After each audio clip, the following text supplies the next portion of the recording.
دوشنبه پروداکشن. کاش برگردون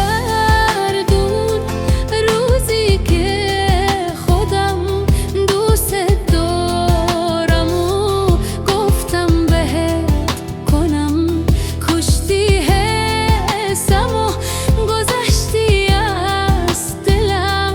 کجا شد اونی که تو میمونی پیشم؟ میگفت مسیر راحتم، برو جلو که نورتم، ولی خودش برای من یه معنی بود. میگفت تو افتخارمی، مرهم برای حالمی، ولی منظورش من نبود، رفیقم بود. با چند خیلی دیگه کشم انتظاری یا همون رفتگی نیتی برگشتن نداری. بگو با چند خیلی دیگه شب و تو سهر جایی تو آغوشم صورتت بعد چشمی تر نخواکی برای تر ای قدر آسامت دستی دیگر گیری و سر بتی دست آمده. گویا که چیزی نبودگی قوق بینی ما رای خدلیش کده و تنها موندی بینی رو.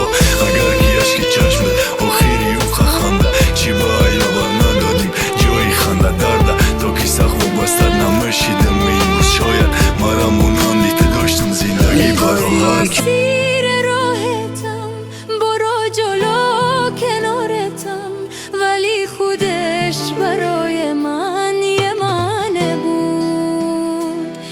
میگفت تو افتخارمی، مرهم برای حالمی، ولی منظورش من نبود، رفیقم بود.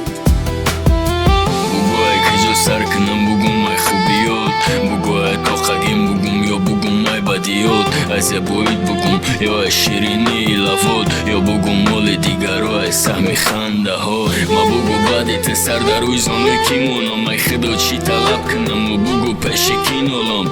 که جایی که گشتم نخطی و ننشانت خدت رفتی و لک بوی موهد موندک دم شامم. که جا اون دستایی که آرام میکردک مرا نیست دیگر رفت تک و تنها تا خموندک مرا.